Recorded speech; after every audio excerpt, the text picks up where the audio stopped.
Yo les potes, tout le monde, c'est Tisma, j'espère que vous allez bien. On se retrouve aujourd'hui pour une nouvelle vidéo. Il n'y avait pas eu de vidéo la semaine dernière, je m'en excuse, j'avais pris un petit week-end les gars en famille du coco.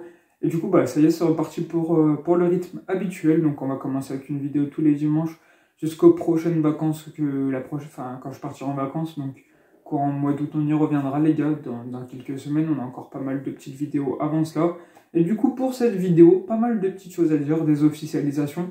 J'en compte désormais 2 dans le mercato avec beaucoup de rumeurs très importantes, d'autres un peu moins, mais c'est quand même pas mal. Non, il y a une troisième officialisation, 4, bon, il y a pas mal d'officialisations les gars, plus petites que d'autres. Ensuite donc les rumeurs, puis quelques petites officialisations, pas dans le mercato, mais dans quelque chose qui est synonyme d'une révolution à l'Olympique Lyonnais. Et ça y est, ça commence. Bon, je vais régler ce problème, après on commencera la vidéo. Puis on finira par le dernier match programmé lors de la préparation de l'OL. Et du coup, on ne parlera pas du match OL Bourg-en-Bresse parce que j'ai pas pu tourner la vidéo après ce match. Du coup, voilà pour ça, c'est parti pour la vidéo. C'est parti, on va commencer avec la première partie de la vidéo, pas celle sur le mercato, celle avec les petites infos qui se passent en ce moment à l'Olympique Lyonnais. La première, le dernier match amical a été programmé, ce sera contre l'Inter Milan le samedi 30 juillet à 20h30 à Milan, donc en Italie. Ça fait plaisir, on va monter en puissance, on va commencer hier avec Bourg-Péronas, puis on monte petit à petit Willem II, Feyenoord, pour finir avec un gros challenge contre les Nerazzurri. Ça fait plaisir parce que c'est une belle équipe, franchement. Il est champion d'Italie d'il y a 2 ans, donc ça fait plaisir, ça va être un gros test. Avant de recevoir Ajaccio pour ouvrir la Ligue 1, parce que oui, le Lyon-Ajaccio sera, je crois, le vendredi 5 ou 6 août, je ne sais plus si c'est le 5 ou le 6, à 21h, donc ce sera le premier match de la Ligue 1. On ouvre le bal à Lyon en plus, ça fait plaisir, devant nos supporters. Mais avant, il y aura les matchs de préparation, dont l'un contre l'Inter Milan. Donc une belle équipe qui va faire vraiment un beau test de préparation pour l'Olympique Lyonnais, pour voir si on est prêt, si Tolisso, si Lacazette sont on fire, les gars, s'ils sont là, s'ils relèvent le niveau, si Lyon joue mieux que l'année dernière. Ce qui nous fera relever plein d'interrogations, du coup voilà pour ça. D'ailleurs, on va aussi préciser que quelques entraînements de Lyon cette année vont être diffusés sur la chaîne YouTube ou encore sur Insta en live. Donc ça fait plaisir les gars parce que ça fait qu'on se rapproche de nos joueurs, qu'on les verra s'entraîner, c'est toujours convivial, c'est toujours proche des supporters.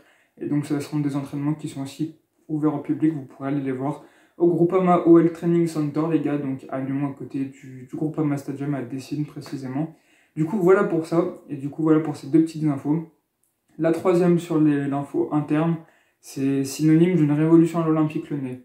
Alors on l'a vu, changement de méthode de mercato, avec plus précisément la mentalité avant tout, l'ADN aussi privilégié, avec beaucoup de gens qui sont de retour. On pense notamment à Lacazette, Tolisso, Rami Rioux en tant que 3e gardien. Puis il y aura peut-être d'autres surprises, on ne sait jamais. Peut-être que Memphis Depay, qui est quand même annoncé du côté de l'OM, c'est chaud quand même s'il va à l'OM, ça craint. Et je pense que ce sera sa fête quand il va aller au Vélodrome, même quand il va revenir ici au Groupama Stadium, surtout d'ailleurs. Du coup, enfin voilà pour ça. Ensuite, on a changé de propriétaire, John Textor qui est arrivé donc aux commandes de l'Olympique Lyonnais, ce qui fait une belle révolution. Et on finit tout ça avec un changement de logo. Les gars, c'est officiel, l'Olympique Lyonnais n'a plus son logo qu'on connaît maintenant depuis des années, le logo de nos couleurs, de notre lion, avec notre rouge et notre bleu. Et bah là, ça change les gars, on va dire que le logo est plus moderne, c'est l'un des rares compliments qu'on va lui faire. Ouais, ça change, c'est plus un logo d'une entreprise qu'un club de foot, je vais vous l'afficher au montage pendant quelques secondes, donc vous pouvez le voir. Ce qui change, la police de Olympique Lyonnais n'est plus écrite pareil, donc on le voit, c'est pas la chose la plus marquante, un peu plus différente. Les choses les plus marquantes, c'est le rouge. Pour ce blason frappé du lion, bah c'est plus le même blason. Les gars, il est rouge, on dirait du rose. C'est pas normal, c'est pas la couleur de l'Olympique Lyonnais. Le bleu, pareil, trop flashy. C'est plus notre bleu habituel, c'est plus nos couleurs. Donc ce qui fait que ce logo change nos couleurs. Donc ça, il faut le préciser quand même, un rouge qui devient rose, c'est plus les couleurs de l'Olympique Lyonnais. Puis il est même pas forcément très beau. On voit ici la bordure qui fait le tour du logo en or, qui n'est plus collé au logo. Maintenant, il y a un petit espace entre le logo et cette bordure-là.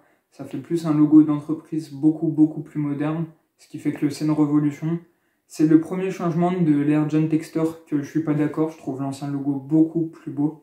Là, frère, c'est trop moche, sérieux, du rose à la place du rouge et de nos couleurs. Bref, du coup, bah, c'est vraiment pas ouf. Vous pouvez préciser ce que vous en pensez de ce logo en commentaire. Moi, je suis vraiment pas fan, je préférais l'ancien. Et ils auraient quand même pu nous sonder, hein, sérieusement. le logo de l'Olympique Lyonnais, comme elle a fait Saint-Etienne avec leur logo, on dirait un club de rugby, leur logo d'ailleurs, en triangle et tout. Mais ils auraient pu demander aux supporters parce que le logo, c'est avant tout ce qui va être la première visibilité des spectateurs. C'est la première chose que les spectateurs vont voir. Et malheureusement, on peut faire mieux, on va pas se mentir, celui d'avant était quand même mieux. Voilà pour ces petites infos, vous pouvez préciser ce que vous en pensez en commentaire, je lirai tout ça avec attention. On va passer tout de suite au mercato. C'est parti, on commence avec la première partie du mercato avec les rumeurs. Donc on va commencer par Tirrene Malacia, les gars, le joueur du Feyenoord Rotterdam, qui était à ça de rejoindre l'Olympique Lyonnais. Ça a tout capoté d'un coup. Le joueur qui préfère l'argent sportif, qui préfère l'argent à un projet très intéressant, rejoint Manchester United. C'est officiel. Il était à ça. On s'est fait griller sur la ligne d'arrivée quand même, encore une fois. Ça me dégoûte. Je sais pas quoi dire, parce que c'est vraiment un bon joueur, Malacia, mais bon, il préfère l'argent, c'est son choix. On va pas rester sur ça longtemps, mais le transfert était quand même pas très net, parce qu'il y a eu des avocats qui sont saisis du dossier, la police qui a quand même fait une perquisition dans les locaux de Manchester pour voir si tout allait bien. Il y avait pas mal de doutes sur ce dossier. Finalement, il a signé à Manchester, ça y est, c'est officiel. Super les gars. Donc voilà pour cette petite rumeur qui était à ça de aboutir, qui est finie. Moi j'aurais dit qu'il allait signer, que c'était presque officiel, mais finalement non. On s'est fait griller sur la ligne. Voilà pour ça. Alors au poste de latéral gauche, il y a pas mal d'autres petites idées. Wijnald, capitaine de l'AZ Alkmaar, donc aux Pays-Bas. Tagliafico, toujours aux Pays-Bas à l'Ajax Amsterdam. On se penchera sur lui parce que c'est le favori pour ce poste de latéral gauche. Puis il y a aussi quand même Grimaldo qui joue au Benfica à Lisbonne. Trois très très bons joueurs que j'apprécie vraiment, les trois jouent très bien. Tagliafico qui a 30 ans pendant l'été les gars, c'est celui qui a le plus de chances de rejoindre l'Olympique Lyonnais. Il est séduit par le projet de l'Olympique Lyonnais et Lyon a un accord avec l'Ajax Amsterdam à hauteur de 4 millions d'euros, hors bonus compris d'ailleurs. Du coup ça fait qu'on est bien, mais Tagliafico attendrait peut-être un meilleur club que Lyon pour savoir. Donc Lyon serait le choix par défaut, mais s'il y a mieux, il ira là où c'est mieux. Donc pour vous dire, et Lyon veut boucler quand même le transfert assez rapidement, d'ici la semaine prochaine, ce serait le mieux possible d'ailleurs, pour que Peter Bosz ait tous ses joueurs, tout un groupe pour faire les matchs amicaux. Du coup donc, Tagliafico serait le favori pour ce poste. Moi je suis content, Tagliafico qui a une très belle cote un temps en Europe, toujours convoité par beaucoup de clubs d'ailleurs. Et franchement, moi j'aime bien ce joueur, il est bon, offensivement il est là, défensivement il est pas mauvais, donc un peu le même profil qu'Emerson d'ailleurs. Mais moi j'aime bien, moi franchement je préfère que Emerson quand même un petit poil, parce qu'il a une belle réputation en Europe, mais du fait de plus jouer la Champions League, c'est ça qui fait qu'il veut peut-être un club meilleur, donc on attendra de voir comment ça se passe. Sinon il y a Wijnald et Grimaldo qui sont toujours là, du coup voilà pour ces petites rumeurs. On va passer donc à la rumeur suivante, il en reste deux. La première c'est que Paqueta devrait rester, malgré des intérêts d'Arsenal, d'un temps lointain du Real puis du PSG et de Manchester City. Paqueta a envie de rester à Lyon, donc ça c'est une bonne nouvelle, on est content, parce qu'il est très bon quand il veut et franchement c'est un bon joueur, je suis content qu'il reste. Et la dernière c'est que Léo Dubois, Funam est venu au renseignement pour le jeune, plus beaucoup jeune d'ailleurs, l'ancien capitaine de l'Olympique Lyonnais. Donc Léo Dubois pourrait partir à Fulham, mais sous la forme d'un prêt. Super. Donc Lyon veut le vendre, Lyon veut toucher du cash dessus et on veut se débarrasser de lui. Léo Dubois veut partir aussi, mais il était fier de retourner à l'entraînement il y a 2-3 jours quand même. Mais bref, il veut quand même partir et Lyon veut le vendre. Donc là, pour l'instant, on est d'accord. Fulham veut qu'un prêt, du coup, c'est à négocier fort pour que ce prêt devienne un achat et qu'il ne se fasse pas prêter Léo Dubois, mais qu'il l'achète. En tout cas, on souhaite beaucoup ça, on veut du cash sur lui parce que vraiment, on veut se débarrasser de ce joueur. Voilà pour tout ce qui est rumeur des transferts. On va passer directement à ceux qui sont libres. On va voir si je n'oublie personne. D'abord Emerson qui part de son prêt. Ciao Emerson. Merci de ton travail, tu as été très correct. Tu as fait un bon taf offensivement. On aurait pu s'attendre à mieux. Défensivement, tu étais correct aussi. Un peu un Tagliafico, mais en moins bien. Il retourne à Chelsea. Ensuite, notre Tanguy Ndombele qu'on a vendu 60 millions, qu'on s'est fait récupérer gratuitement pour 6 mois. C'est pareil, retour à Tottenham, pas de clause de libération achetée, c'est mort les gars. Du coup, merci d'être venu dépanner un petit peu à la place de Guimarães. On a pris Tolisso, donc a priori Ndombele ne reviendra pas sous la forme d'après, ou même d'un achat, c'est mort les gars. Ensuite, il y a qui d'autre que j'ai zappé? Il y a Florent Da Silva qui revient de Villefranche, les gars. Donc il va remplacer Habib Keita qui s'est fait prêter. On y reviendra encore un peu après. Après, sur les termes de joueurs libres, j'ai oublié qui ne s'est pas fait prolonger. Denayer. Denayer, pareil, il part. Félicitations à lui, il a fait de belles choses à l'Olympique Lyonnais. Si on ne compte pas la dernière année qui a été vraiment plus compliquée, qui a fait que le début de la saison, parce qu'après il y a eu des froids avec Peter Bosz, le Covid, les blessures. Bref, on l'a plus revu depuis décembre, les gars. C'est malheureux, mais il avait fait de belles choses à l'Olympique Lyonnais. Et si je n'en oublie aucun, je crois que c'est bon, on est bien là. C'était les seuls qui avaient plus de contrat à l'Olympique Lyonnais. Après, il y a ceux qui sont partis, d'ailleurs, on va y revenir. Départ, arrivée, les officialisations, les gars. Ça va être dans la prochaine partie du mercato. C'est parti pour la seconde partie de la vidéo, la partie officialisation. Pas mal d'officialisation. Juste avant, j'ai dit les joueurs libres qui étaient en fin de contrat et qui n'ont pas retrouvé de club. Là, il y aura quelques joueurs qui sont partis libres, mais qui ont trouvé un club directement. Surtout des jeunes joueurs de l'Olympique Lyonnais. Donc là, j'ai pris des notes. Vous les voyez pas, elles sont juste en dessous de la caméra. Je me permets de les regarder quelques fois parce qu'il faut voir dans les clubs où ils ont signé. Des clubs inconnus au bataillon qui jouent en Bosnie-Herzégovine. Ouais, quand même, frère, ça n'a pas rigolé sur les clubs où ils ont signé. Du coup, je vais peut-être regarder, mettre un petit coup d'œil sur les notes. Vous m'excusez, les gars. Donc, on commence d'abord avec la plus grosse officialisation. Corentin Tolisso a signé à l'Olympique Lyonnais. Je pense que vous le savez tous parce que ça commence à dater de un peu plus d'une semaine et demie. C'était officiel, les gars, pendant que je passais mon brevet. À 10 h du matin, pendant l'épreuve d'histoire géo, conférence de presse, Tolisso, bienvenue à l'OL. Donc j'ai pas regardé, vous vous en doutez, j'ai été plus concentré sur le brevet. D'ailleurs, il y a eu les résultats, je l'ai eu, les gars, tranquille. Enfin bref, ça on s'en fout, les gars, totalement. Et du coup, bref, Corentin Tolisso signe à l'Olympique Lyonnais pour 5 ans. Félicitations à lui. Donc la deuxième officialisation, qui n'en est pas une, c'est une rumeur. Cacré, qui a prolongé jusqu'en 2026, pourrait reprolonger encore. Près de 2 mois après sa première prolongation. Donc prolongé 2 fois, on a même été 1 an de plus jusqu'en 2027. Ce qui ferait l'arrière-garde lyonnaise, donc les 2-6 avec Tolisso. Ça nous assure pendant longtemps, les gars, ça fait plaisir. Du coup, voilà pour cette petite info. On va passer de retour aux officialisations. On l'a dit, Tolisso. Maintenant, il y a Habib Keita, on l'a dit juste avant. Il va se faire prêter sans option d'achat, même c'est officiel, donc il est prêté sans option d'achat, en Belgique, en première division belge, au KV Courtrai.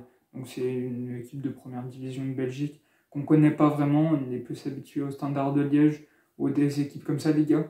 Mais comme Gain, par exemple. Mais du coup, bref, il a signé là-bas, félicitations à lui, il gagnera du temps de jeu et reviendra. Comme Florian Da Silva l'avait fait à Villefranche. Bon, il était resté en France, il n'était pas parti trop loin, à peu près une demi-heure de Lyon. Enfin bref, du coup, voilà pour ça.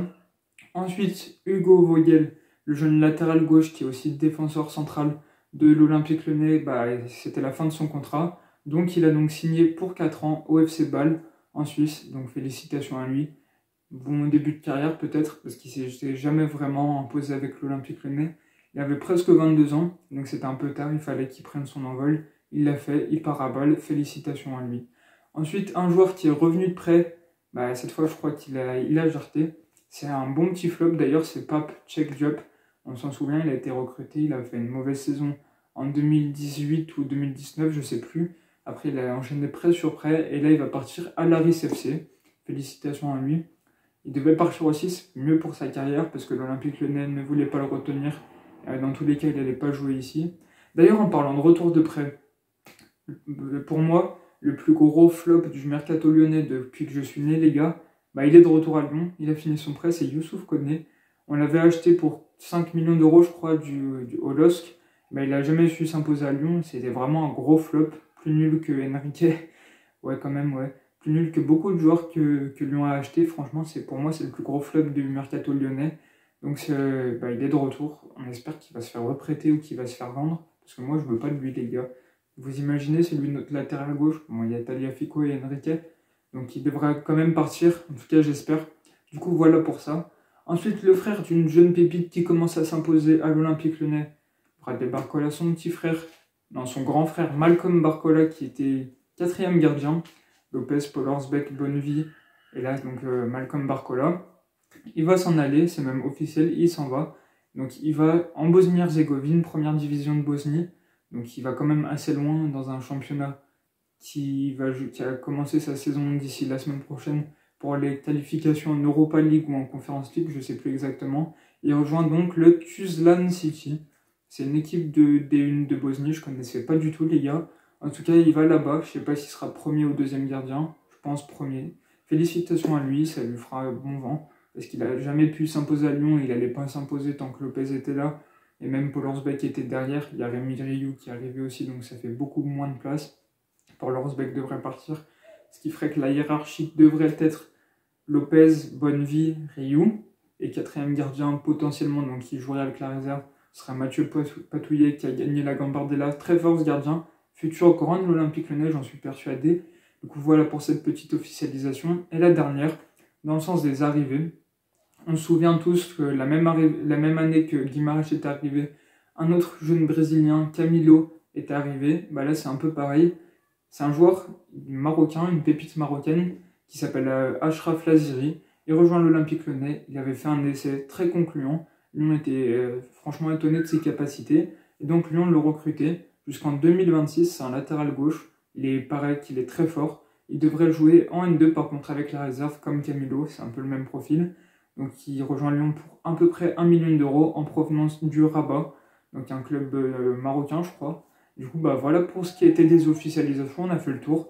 Et il s'est passé pas mal de choses pendant ces 2 semaines dans le mercato lyonnais. C'est la fin de la vidéo, j'espère que vous l'avez kiffé. Si c'est le cas, on se retrouve la semaine prochaine. N'hésitez pas à liker, à commenter et à vous abonner. Ciao ciao.